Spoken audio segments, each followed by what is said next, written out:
Queridos hermanos y hermanas, en este día los invitamos a meditar y a conocer un poco la vida de el beato Benedicto XI, Papa. Nicolás Boccassini nació en Treviso, Italia, el año 1240. Su madre era una humilde lavandera. Entró en la orden de predicadores a los 15 años. Sencillo, benigno y manso, odiaba las querellas y amaba la paz. Se ganó el aprecio de sus conciudadanos y de sus hermanos y descolló también por su fidelidad y fortaleza.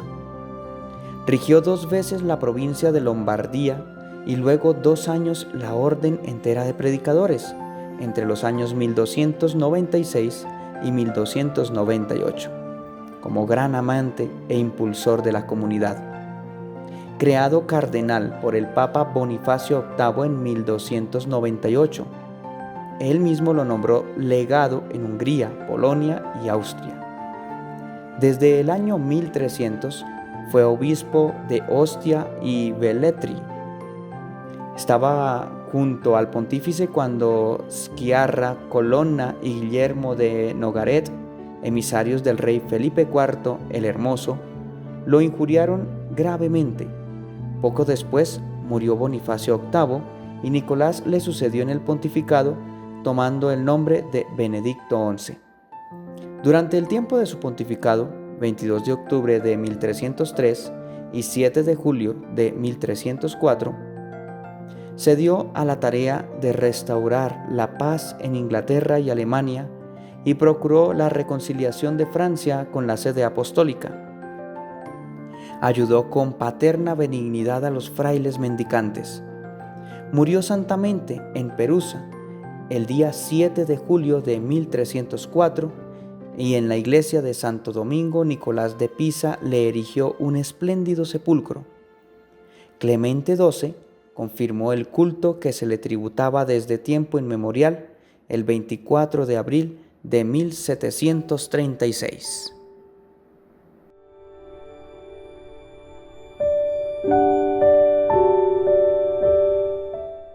Me complace estar nuevamente con ustedes en nuestro proyecto Comunio, Formación Teológica para Laicos, en este nuevo ciclo en el que estamos trabajando lo referente a la escatología, como la Pascua de la creación, es decir, Cristo mismo que lleva a su plenitud toda la historia, todos los seres humanos y que les participa de toda la familia divina, sin abandonar el tiempo, el mundo, las estructuras del espacio y del quehacer en la cotidianidad.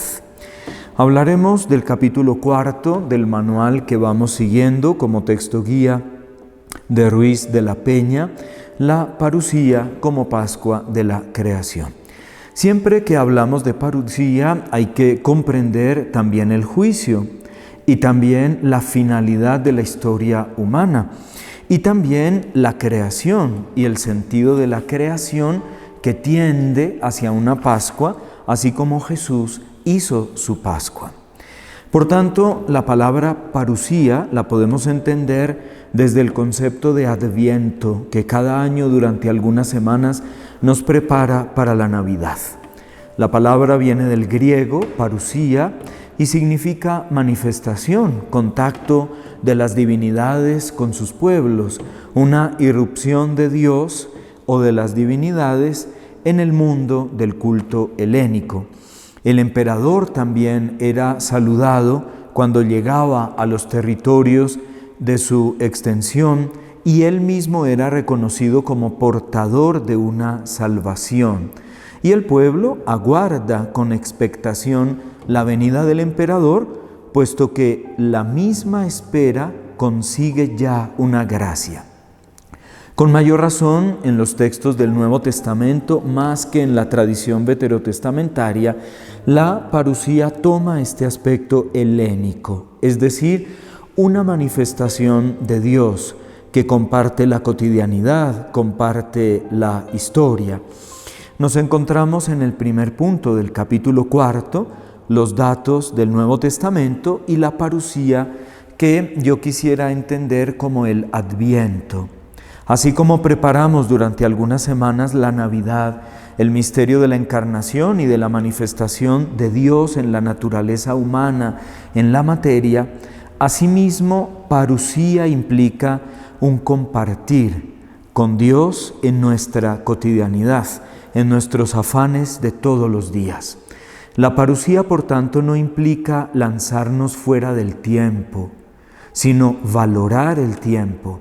No implica huir del mundo como si fuera algo negativo, como lo pensaron los maniqueos en la época de Agustín de Hipona o los gnósticos en el contexto cultural en que se forjó el Nuevo Testamento, un pesimismo sobre la materia. Todo lo contrario, parusía implica que Dios viene a lo que ama para enseñarnos a amarlo en nuestra finalidad, que es Él. Por tanto, cuando la carta a los tesalonicenses o el Evangelio de Mateo habla del fin del mundo, se refiere más a la finalidad. ¿Con qué objetivo ha sido creado todo? ¿Y cuáles son los objetivos vitales del ser humano?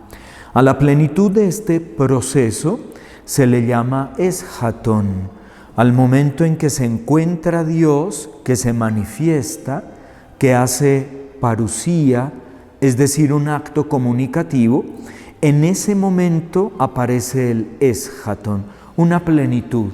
No voy al origen cronológico de mi historia únicamente, sino que voy al objetivo para el cual he sido creado y para el cual Dios deseó crearme. De su acto de amor, de su deseo, ve plasmado en mí un proyecto y finalmente me lleva a plenitud con Él. Esto es el eshatón, es el camino, la intención hacia la cual vamos caminando. También le podemos llamar glorificación. Cristo ha sido glorificado, ha vencido a la muerte, resucitó el primer día, pues también nosotros y toda la naturaleza creada resucitará, participará con Él de ese día del Señor. En la página 126 de nuestro manual que venimos trabajando durante este ciclo de formación, encontramos el segundo punto del cuarto capítulo, el Dies Domini, el día del Señor.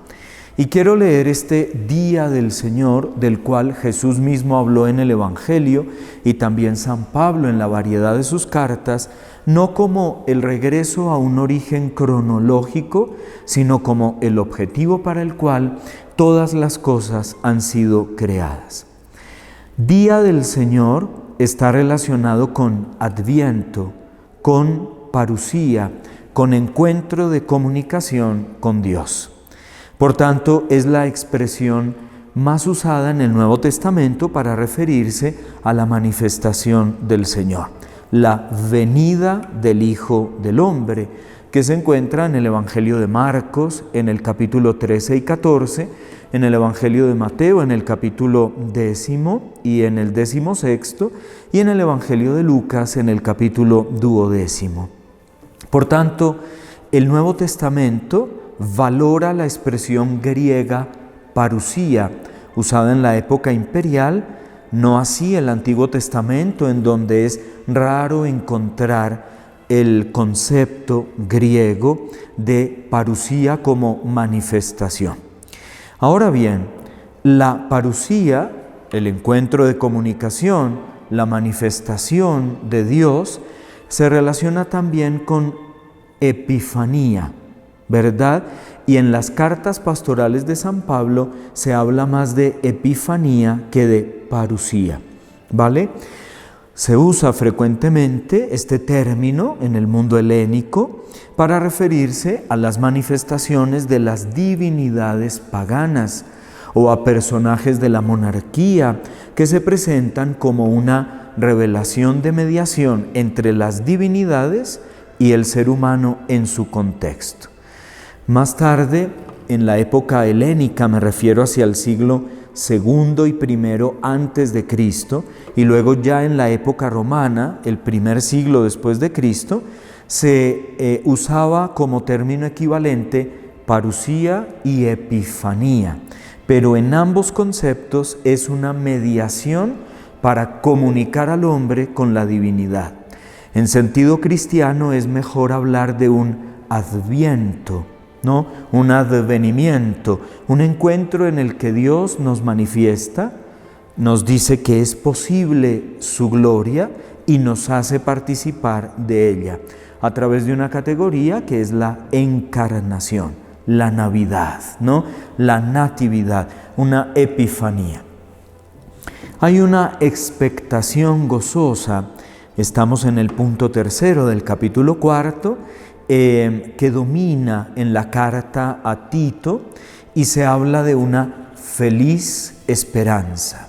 A Cristo mismo, en el mundo catacumbal paleocristiano, en ese mundo de confrontación sociopolítica con el imperio, los primeros cristianos hablaban de Jesús como del Dios feliz, el Dios a quien esperaban con la plenitud de la felicidad.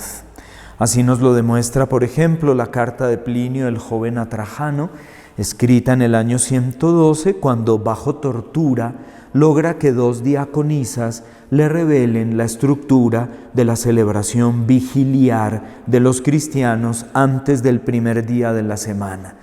Cristo reconocido como santo, feliz, glorioso, a quien se puede esperar.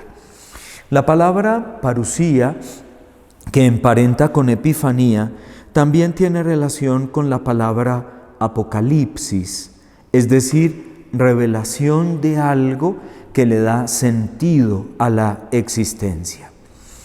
Y esta parusía, este encuentro de comunicación y de manifestación, tiene una repercusión en la vida cotidiana. Sócrates, discutiendo con los sofistas, más o menos decía, según lo transmite Platón, dejen de hablar de la metafísica, de lo que está más allá de lo que podemos ver. Dejen de investigar en los primeros principios de las cosas e interésense por la polis, por la ética, por la ciudad, por el mundo concreto. Hace un llamado, Sócrates, de pasar de la metafísica a la ética. Pues positivamente la parusía nos invita a no huir de nuestra realidad espacio-temporal. No pensemos que la escatología consiste en olvidarnos del mundo para suspirar nostálgicamente por algo que es mejor, por algo que no tiene fracaso, que no es caduco. Mientras no comprendamos la encarnación, Dios que amó a la materia al punto que se encarna en ella para dialogar con el ser humano, no podremos aspirar al eschaton, a la plenitud de ese diálogo con el Señor. Y en este sentido pasamos de parusía, epifanía, apocalipsis, pasamos de la metafísica, de lo que está más allá de la materia, a lo ético, a la vida cotidiana. En este sentido, la comunidad cristiana, que se concebía como una sociedad irresistiblemente atraída por la esperanza en el futuro, es decir, en Cristo, en el Dios feliz, se juntaba en el ambiente más esperanzador del origen del cristianismo, la Eucaristía. La Eucaristía se celebra en la dinámica del tiempo. Anunciamos tu muerte, proclamamos aquí tu resurrección y te decimos, ven, ven nuevamente. Pero ya veremos cómo en la Eucaristía nos damos cuenta que Jesús nunca se ha ido. Después de resucitado y de ascender y de entregar al Padre la plenitud de la obra redentora ya cumplida, Él no se ha ido. Él existe con nosotros a través de la comunidad y nos va jalonando, nos va atrayendo irresistiblemente hacia la plenitud de la vida en su familia, en la familia de la Trinidad, en donde entrando Él después de la resurrección, ya la naturaleza humana está en Dios. En este sentido, pues, la Eucaristía es un banquete Es un sacrificio pascual.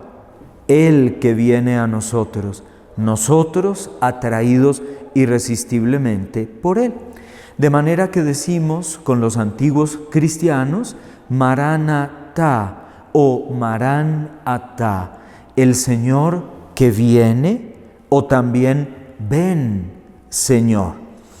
Como el Señor ha venido ahora entre nosotros en su encarnación, también esperamos en la Eucaristía que venga nuevamente. No porque se haya ido, sino porque llevará a plenitud el tiempo, el trabajo, la fatiga cotidiana, la enfermedad, las dificultades, la muerte del ser querido, la corrupción, los problemas socioeconómicos. Todo esto encontrará un sentido, una explicación cuando Él definitivamente venga. Hablamos, por tanto, de una escatología, de una realidad que no podemos ver plenamente, pero de la cual ya participamos, de esa parusía como encuentro de comunicación y también como un elemento de praxis, de vida cotidiana cristiana, es decir, de una ética en dimensión escatológica. Las actitudes del cristiano en el mundo son, por tanto, normadas, dice nuestro autor, en referencia a la esperanza de la parusía. Hay que tener en cuenta un aspecto. Si pasamos de la metafísica, del más allá, a la ética, al más acá, a la ciudad de los seres humanos, hemos de pensar, en consonancia con el Evangelio de Juan, que las virtudes del cristiano, propias de la luz, le deben llevar a abandonar la tiniebla de su egoísmo. Si algo lo jalona para que no trascienda, es el egoísmo. Pensar en sí mismo, autodefinirse, idolatrarse. Este egoísmo no le permite al ser humano ver con claridad al Señor, a quien le dice, Maranatá, ven, Señor. La segunda carta de San Pablo a los tesalonicenses pide al cristiano que no caiga en la tentación de evadir el presente, pensando en un futuro que todavía no puede ver. Es decir, que la parusía, el encuentro de comunicación, la epifanía, el apocalipsis, no se le convierta en un camino para deslizarse de sus responsabilidades de este mundo, sino que transformando este mundo con su trabajo diario, deje ver que hay un objetivo final que le dará sentido a todo lo que está viviendo aquí y ahora. La esperanza de la parusía, por tanto, ha de ser vivida como una experiencia de libertad, una experiencia liberadora que nos ayuda a relativizar los valores a veces tan egoístas de este mundo, de la materia, del dinero, del poder, de las potencias, de las armas, de las ambiciones personales. Pero cuidado, que la carta a los tesalonicenses nos prevenga para no caer en la tentación de la evasión de este mundo y clavarnos en una realidad etérea. No quiere decir que tengamos que sobredimensionar la materia. La escatología no es decir, el cielo está aquí, el infierno está aquí, el purgatorio está aquí. No quiere decir esto. Quiere decir que en esta materia, en este mundo, en esta carne que Dios quiso habitar, se manifiestan históricamente los signos de Dios que liberará definitivamente al hombre y le dará sentido a todo lo que el hombre hace. Dice el apóstol San Pablo en la primera carta a los tesalonicenses y en la carta a los romanos, en el capítulo 12, estén alegres. Alégrense porque el Señor está cerca. Claro, ¿cómo no va a estar cerca si está en el prójimo? No quiere decir el Señor está cerca aguarden a alguien que va a venir y que les va a explicar la vida. Está cerca quiere decir nunca se ha ido. Y nos explica la vida a través de una relación de calidad con la naturaleza y con los demás seres humanos. Así como debemos evitar la tentación de evadir el mundo, debemos evitar la tentación de materializar la victoria de Cristo y la plenitud hacia la cual nos quiere llevar. Luego, pues los padres de la Iglesia, ¿verdad? En esta segunda parte del capítulo 4, y nos dice nuestro autor de Ignacio de Antioquía, para él la parusía está centrada en la encarnación del Verbo. El Evangelio se ocupa, dirá en su carta a los Filadelfios, camino del martirio, el Evangelio se ocupa de la venida del Señor, es decir, de su pasión y de su resurrección. Y luego de Ignacio de Antioquía, Justino, mártir allá en el siglo II, en la primera mitad, este filósofo que tiene encuentro cultural con tantas escuelas y filosofías, es el primero en usar la expresión primera venida, segunda venida, o bien la primera venida sin gloria en la encarnación, la segunda venida en gloria.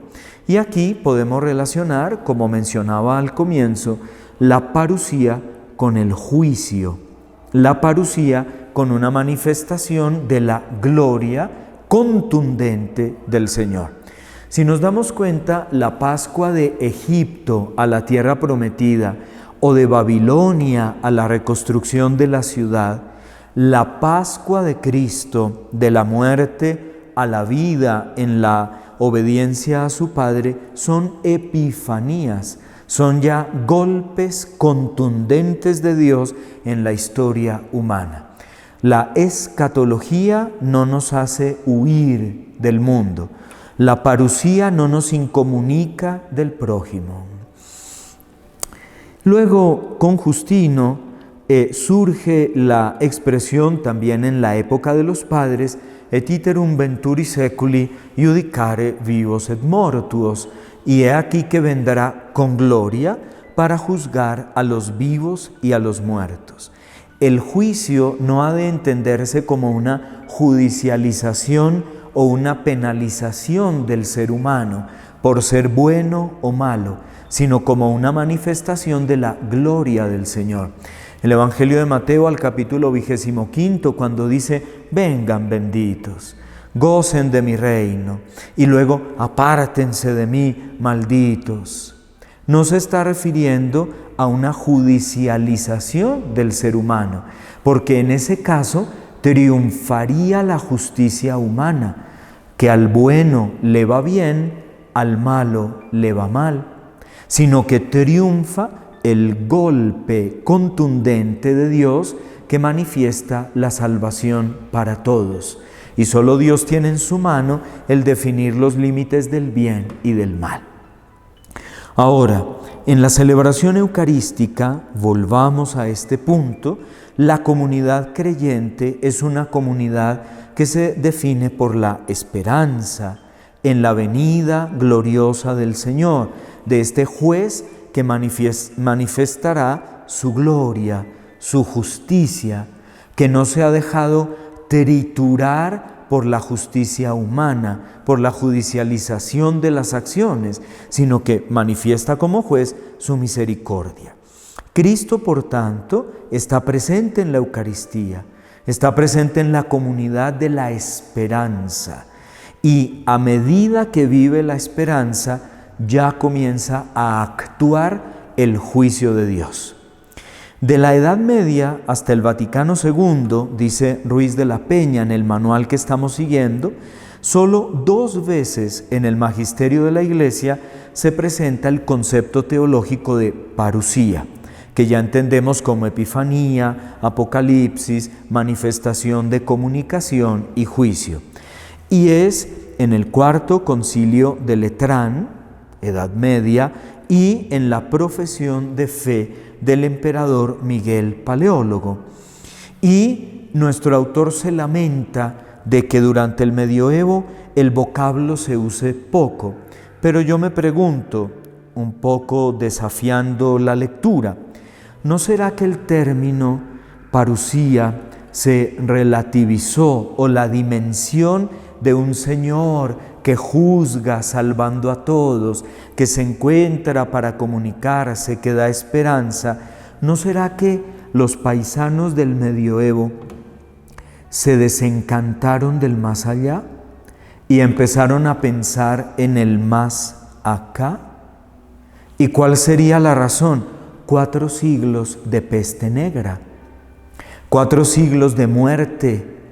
Europa se va desmoronando poco a poco, prácticamente eliminada por la hoz de un castigo divino inexplicable que conocemos en la historia como la peste negra. Entonces, si del medioevo hasta la Edad Moderna, es decir, el siglo de las luces, la Revolución Francesa y la entrada en vigor del largo siglo liberal, en la teología no se habla tanto de parusía, de expectación, de esperanza, tal vez no tiene que ver el contexto humano dramático de las cruzadas, de la peste negra, de la invasión, expansión y migración islámica, de la desaparición del cristianismo del norte africano, de la confrontación durísima entre las heterointerpretaciones cristianas y judías notificadas por la Inquisición? Sería una pregunta que hacemos al autor del manual que vamos siguiendo y tal vez no tengamos que lamentarnos de que no se use el término parusía, como si se hubiera olvidado la esperanza, sino porque la situación del hombre dramática desafía los valores del más allá. Recordemos que durante este periodo el ser humano perdió la fe en la providencia y afirmó la fe en el progreso. La Lumen Gentium, Constitución dogmática sobre la Iglesia del Concilio Ecuménico Vaticano II, retoma el tema de la parusía, el tema de la vigilancia, de la esperanza, de la comunicación con el Señor.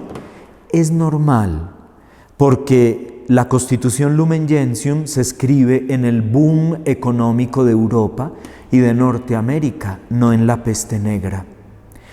Hemos pasado de la Segunda Guerra Mundial, del Holocausto, del nacionalsocialismo sobre el pueblo judío y también sobre el pueblo cristiano. Hemos pasado del absurdo de la ideología de la raza al boom económico en Occidente, en tanto que la cortina de hierro se levanta en Oriente, pero en Occidente hemos pasado a una mejor situación sociocultural y económica. Pues en ese contexto, la esperanza es un término un poco más viable, pudiéramos decir. Y es que a veces buenos son los consejos cuando son de lejos. Una cosa es hablar de la manifestación del Señor en el medioevo de las cruzadas, de la guerra, de la peste negra. Otra cosa es hablar en la devastación subsiguiente a la Revolución Francesa y al estremecimiento del orden social.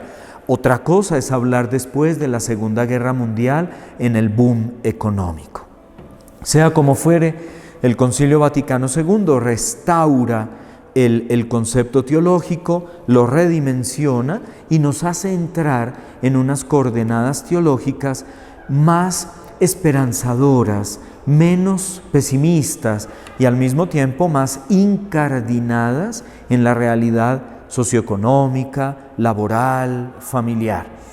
No hay que perder de vista que después de la Constitución Lumen Gentium y de la Constitución Gaudium et Spes del Vaticano II, que hablan de la venida del Señor, viene el 68 europeo, que marca una revolución sociocultural impresionante y maravillosa. Bien, ¿no les ha pasado que a veces decimos, ahora el tiempo pasa más rápido, como que el tiempo no nos alcanza para nada. Pues con esta pregunta pudiéramos abrir la tercera parte del cuarto capítulo, hacia una teología de la parusía. ¿No les parece que el tiempo va más rápido? Como que antes todo era más tranquilo, más sereno. Ahora no nos alcanza el tiempo. Miren, no es que el tiempo vaya más rápido, es que no le damos sentido. No es que el tiempo sea verdugo y nos gane en la competencia, sino que no le estamos dando el sentido al tiempo. Y por eso decimos tempus fugit, no, el tiempo se va, huye. No pasa más rápido, es que no le damos sentido. A diferencia de los animales, de los seres creados privados de la razón natural, pero dotados con un gran instinto y otro tipo de capacidades, a diferencia de ellos, seres de la naturaleza, nosotros sí podemos dar sentido al tiempo y tenemos la capacidad de amar. Hay un peligro, que el tiempo se nos convierta en un círculo vicioso. Y aquí debemos, citando a los nihilistas, a los que veían la brutalidad del devenir humano, ¿no es cierto?, a los que confrontan al ser humano en su existencia misma, podemos decir, el tiempo sin fin es la rueda girando en el vacío, es el inacabamiento como condición endémica de la realidad, es, en una palabra, el infierno. No podemos caer en considerar el tiempo como un círculo sin retorno. El cristiano le puede dar sentido al tiempo y no permitir que se convierta en un anillo fatal que encierre la libertad humana. Se trata, por tanto, de darle sentido. Y este sentido se logra, paradójicamente, el sentido del tiempo se logra cuando se piensa en el no tiempo, es decir, en el encuentro de plenitud, en la parusía. La parusía cierra la historia, la concluye dándole plenitud, constituye el día del nacimiento de toda la historia humana, de todas las épocas del ser humano. Bien, es una realidad que nos lleva a la transfiguración, no a la repetición de nosotros mismos. Difícilmente uno mismo cae en cuenta de su envejecimiento, de su incapacidad. Poco a poco, y solo cuando la traición del tiempo es muy sugestiva, nos damos cuenta. Pero en este sentido, el tiempo y el elemento de la parusía nos llevan a una transfiguración, no a una repetición o a un desgaste fatal. El paso del tiempo es obligatorio para entender la parusía y la epifanía.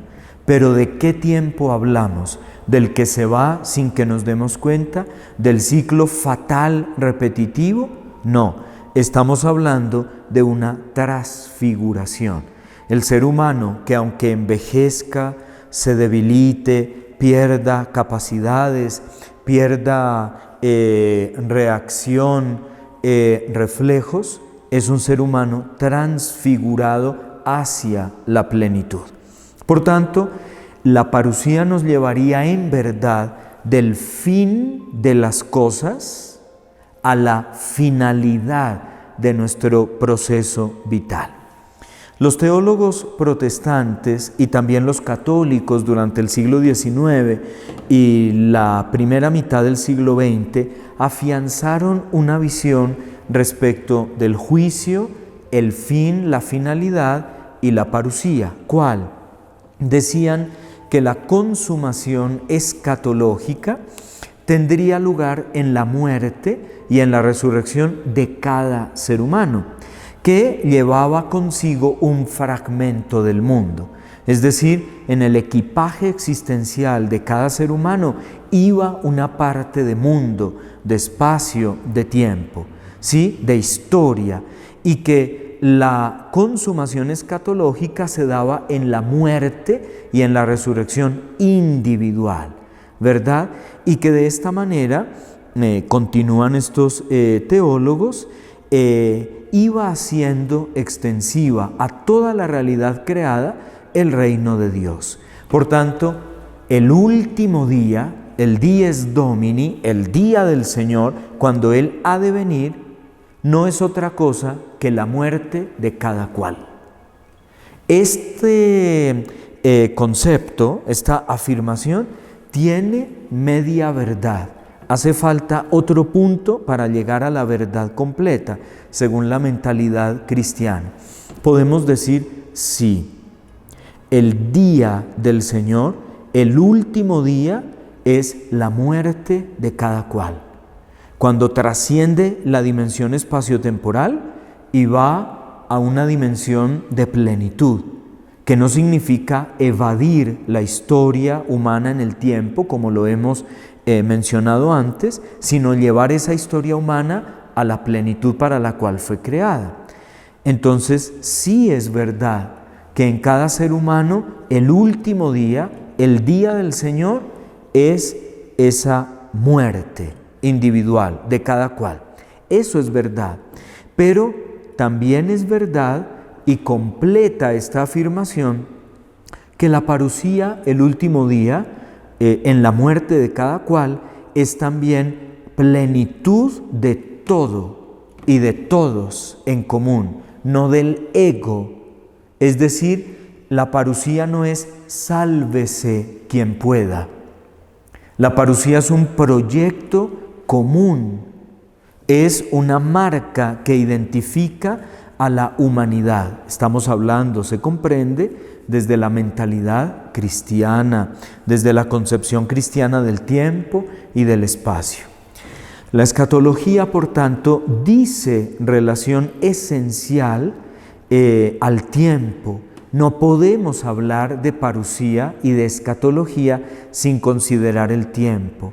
Y si un ser humano se separa del tiempo para soñar con un más allá, no está soñando con un más allá ni con la plenitud.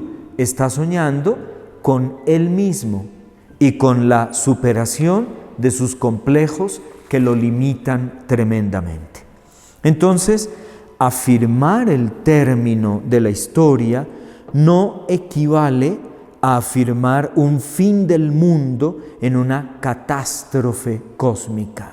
Decir que la historia va a tener un fin no quiere decir que será una catástrofe. Miren, Dios no ha creado para destruir. Dios ha creado para llevar a plenitud. Dios no ha creado para dejar en la soledad. Dios ha creado para manifestarse amando y comunicándose. En este sentido, el ser humano, cuando llega al sinsentido de su vida, cuando se desea la muerte, cuando quiere detener el reloj, cuando quiere escuchar el silencio absoluto de la soledad, ha llegado a este punto escatológico. Ha llegado a preguntarle a Dios, ¿cuándo vendrás a mí? Como dice el Salmo, ¿cuándo vendrás a mí? Por esto, las crisis existenciales son muy necesarias. Cuando llegamos al punto de decir, mi vida no tiene sentido, quiero que mi existencia se acabe. Cuando nos metemos debajo del árbol como el profeta Elías, cuando nos escondemos y nos deseamos la muerte, esas crisis de nuestra historia personal son muy necesarias.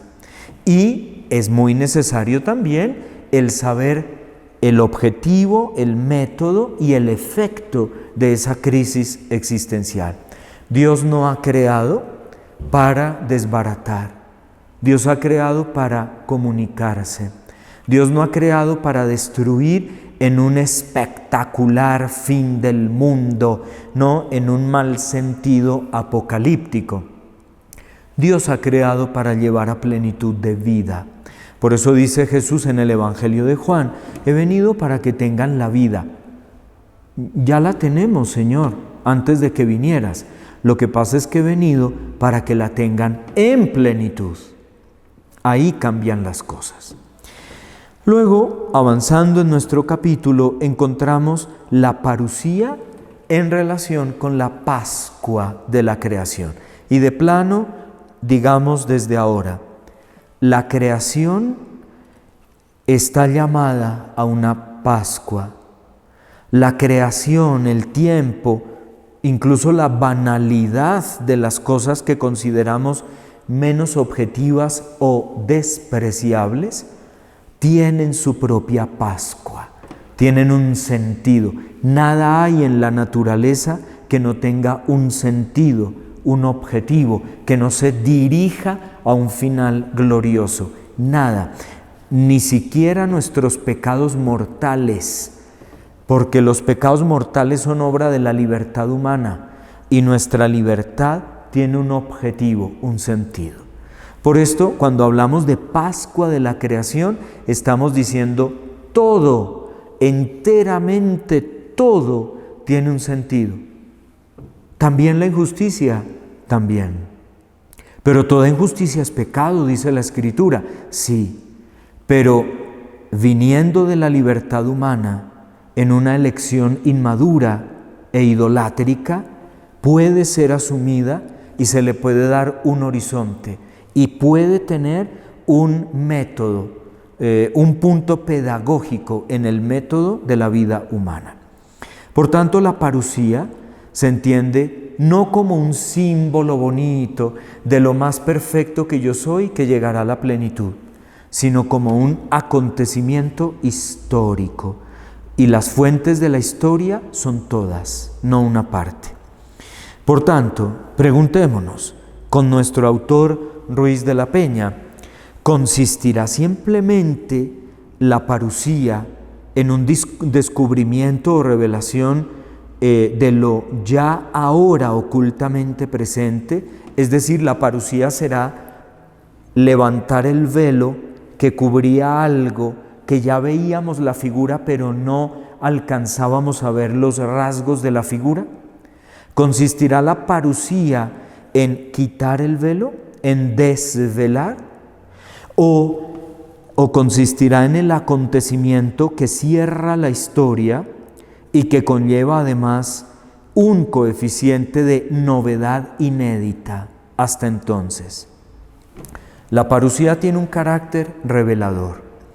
¿No les ha pasado en etapas de la vida que después de 4, 5, 10 años, hasta 20 años digan, claro, aquello que me dijo esta persona, claro, ahora sí le hallo el sentido, ahora sí descubro este punto que me pasó en el matrimonio, en el noviazgo, esto me sirvió para madurar en esto o en aquello? Claro, el encuentro, el haber conocido a esta persona, esta confesión que hice en aquella peregrinación, claro, ahora sí le encuentro sentido. La parusía tiene algo de eso. Es quitar el velo de una realidad que ya estaba en mí, que me había beneficiado, pero de la cual no era plenamente consciente. Ese es el carácter revelador de la parusía. Hay un punto importante y yo quisiera que lo subrayaran en la página 137 de nuestro manual, en el segundo párrafo completo. Dice, estrictamente, Cristo no se ha marchado. La resurrección no ha inaugurado un vacío cristológico en la historia, ni la parusía es una suerte de retorno del expatriado Cristo. Muy al contrario, la fe confiesa una presencia real y actual de Cristo en el mundo, significada por los sacramentos y por la comunidad. Y la comunidad también es un sacramento. Dice la Constitución sobre la Iglesia, Lumen Gentium del Vaticano II, la Iglesia, a la manera de un sacramento, veluti sacramentum. Y dice Papa Benedicto XVI en su homilía de inauguración de pontificado en el año 2005, la Iglesia es siempre joven, porque lleva dentro de ella misma la juventud del mundo, ¿verdad?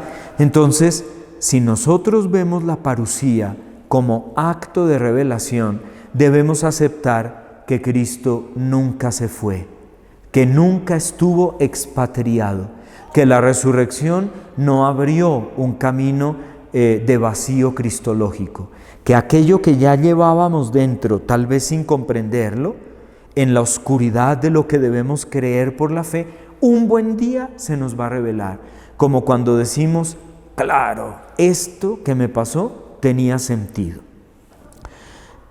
Por tanto, avanzando sobre la visión de Justino en los padres apostólicos y en los apologistas griegos, aunque Justino enseñó en Roma, es un apologista griego, porque la lengua cultural del Imperio Romano en la primera mitad del siglo II era la lengua griega, avanzamos de ese concepto de Justino mártir, de dos venidas, sin gloria y con gloria, a una única venida. Pero esa única venida de Cristo en tres fases dividida, ¿no?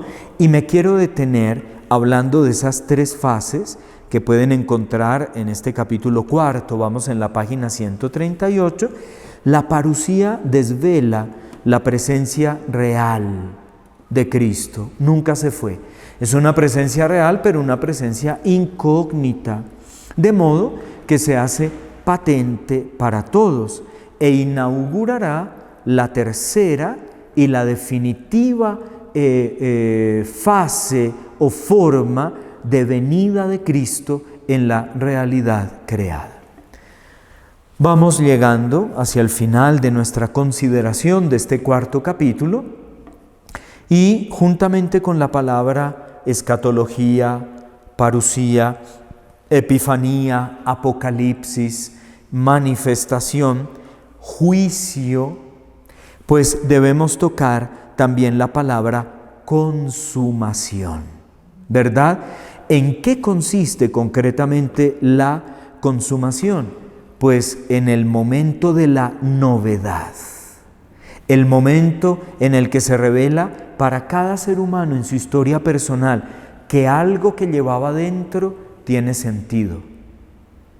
Cuando la historia humana comunitaria, porque es un patrimonio común, cuando la historia humana revela que una catástrofe, una guerra, una pandemia y también un triunfo, una época feliz, una victoria, la paz, la justicia posible, tenían un sentido. Convivíamos con aquello, pero se ha levantado el velo, le hemos encontrado el sentido, una consumación. Se levanta el velo de la historia humana y aparece Cristo que estaba latente en esa historia. Cuando decimos que Cristo interviene en la historia, que Dios interviene en la historia, no estamos diciendo que la divinidad al estilo de los dioses griegos lanza un rayo sobre la humanidad para hacerse sentir. Estamos diciendo que en el devenir humano palpita Dios mismo. Está Cristo presente y cuando el ser humano logra levantar el velo para explicarse una parte de su vida, se encuentra a Cristo que palpita, que está latente, que está vivo en la propia historia humana. No se trata, por tanto, de una multiplicidad de eventos dispares, juicio, muerte, justificación, epifanía, manifestación, apocalipsis, no, sino que es un proceso sereno de revelación, lo que llamamos consumación. Y si Cristo ha vencido, con Él vence todo lo que Él ha asumido, es decir, toda la carne humana. La parusía, por tanto, es una forma de ser, no es solamente un momento práctico de la historia humana en la cronología de un almanaque. La parusía es un modo de ser de Dios que camina con el ser humano en la historia y un modo de ser del ser humano que desvela a Cristo y que se deja desvelar por Dios. Por eso hablamos llanamente de la Pascua de la creación. Toda la creación comparte, pero de manera perfecta el ser humano, toda la creación comparte este desvelar. En este sentido, es una ida del mundo y los hombres a la forma de existencia gloriosa del Cristo resucitado. ¿Sí? ¿Qué se quiere decir aquí? La parusía, la venida de Cristo, no es otra cosa que la ida, el emprender el camino, en hacer caravana de toda la humanidad, ir hacia Cristo, que ya está palpitando en la historia humana como glorioso. En la página 139 hay otra afirmación que les pido el favor de subrayar en el segundo párrafo completo. Cristo es el esjatón, no tiene esjatón. El mundo y nosotros somos los que tenemos esjatón, no Él. Cristo, por tanto, no está separado del esjatón, ni debe llegar a Él. Estrictamente, ya no tiene futuro propio. Y miren esta expresión tan bella de nuestro autor. Nosotros somos su único futuro aún pendiente. Es una extraordinaria frase de Ruiz de la Peña, ¿no? Cristo estrictamente no tiene futuro, ¿no? Él no tiene que llegar al esjatón, somos nosotros. La venida de Cristo es la ida de nosotros hacia Él, ¿verdad? El único futuro de Cristo somos nosotros, el único futuro pendiente. Por tanto, la parusía no es que Cristo llegue a su plenitud que ya actuó por su Pascua, ¿verdad? A no ser su completarse en nosotros en cuanto glorificados con Él y por Él. Ahí, en este párrafo, encontrarán ustedes una estupenda síntesis de lo que hemos venido explicando hasta ahora. Para terminar, quisiera decir que cada etapa de la historia humana tiene signos de parusía, signos de manifestación, ¿verdad? En una época, la peste negra, en otra época, las cruzadas, en otra época, el imperio en Oriente, en otra, el imperio romano o helénico o el persa o el babilónico. En otra época, Mussolini o Stalin, Lenin, Hitler. En otra época, Franco. En otra época, el neoliberalismo o el capitalismo. Pero en cada época con sus defectos y con todos sus elementos maravillosos, en cada época hay signos de la parusía. Hay signos que manifiestan que Cristo no se fue y que Dios no es un Dios que mira desde arriba, sino que es un Dios que mira a la cara, dialogando, manifestándose al ser humano en su historia cotidiana. Signos de la parusía. Desde el Nuevo Testamento hasta nuestros días, la mentalidad cristiana confiesa esta presencia del Señor. En realidad, todas las épocas podrían rastrear en su experiencia la presencia de estas señales. Ahora, el juicio como realidad de la parusía, ¿verdad? Decíamos epifanía, apocalipsis, manifestación, parusía, pues también está el juicio. Ya había hablado algo de esto al comienzo.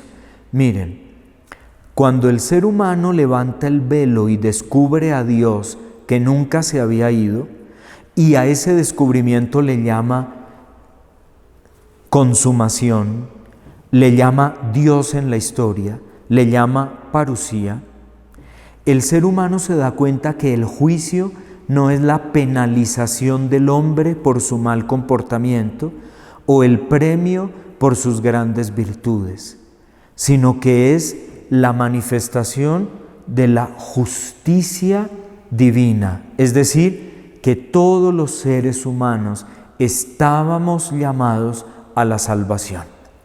Hacer justicia no significa juzgar para condenar, significa revelar a Dios como punto de partida y punto de llegada. Es revelar que el ser humano, aunque se haya equivocado en la vida, aunque haya obrado en contra de su inteligencia y por tanto en contra de la revelación divina, está llamado a la salvación. El juicio divino es fundamentalmente una manifestación de la salvación. Por eso cuando en el credo de la misa los domingos decimos et iterum venturi seculi iudicare vivos et mortuos, ¿no? Vendrá con gloria para juzgar a los vivos y a los muertos, debemos entender, el ser humano desvela, se da cuenta que él no se había ido y que no se había ido porque le quiere manifestar en algún momento de la vida, en su muerte para cada individuo, pero en la plenitud de la consumación para toda la humanidad, le quiere demostrar que lo había creado para amarlo, no para condenarlo.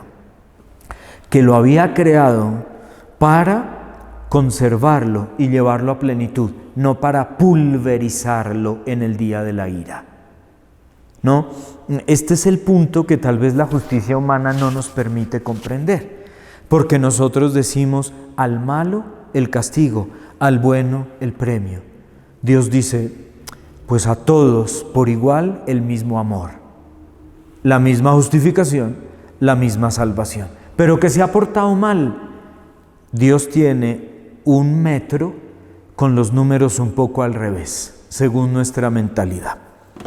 Entonces, cuando hablamos de Cristo juez, del venturus es cum gloria, que vendrá para juzgar con gloria, lo que resuena en el fondo es la iniciativa de Dios. Es decir, nos creó para amarnos, nos juzgará para salvarnos, y su juicio consiste en la salvación.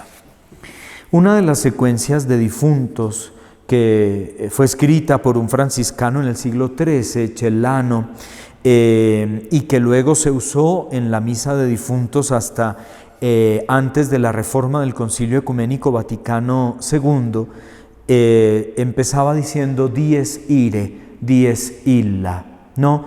El día de la ira, el día aquel en el cual el mundo, solvet seclum infabila, en el cual el mundo iba a ser pulverizado en cenizas, ¿no? Teste David cum Sibila, teniendo como testigo al profeta David y a la Sibila. Esta secuencia que se cantaba gravemente en el oficio de difuntos no es tan negativa como nuestro autor la presenta en el texto. Respetuosamente lo digo. Esta secuencia no es tan fatal ni tan pesimista de la naturaleza humana. Se retiró del oficio de difuntos, ya no la tenemos, precisamente por su aspecto literario, pero una interpretación teológica juiciosa de esa secuencia dies ire nos llevará a pensar en la teología de la salvación para todos. El día de la ira de Dios no es el día de la venganza. Y si acaso hay una venganza de Dios, porque los profetas hablan de la venganza de Dios, Dios se venga a través de un instrumento muy violento. Dios tiene un mecanismo muy violento para vengarse del ser humano. ¿Cuál es ese instrumento? La misericordia.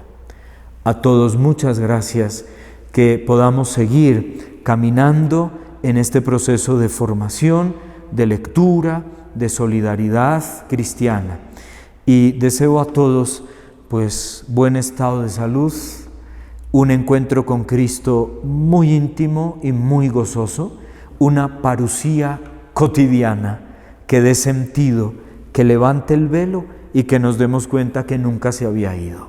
Gracias a todos.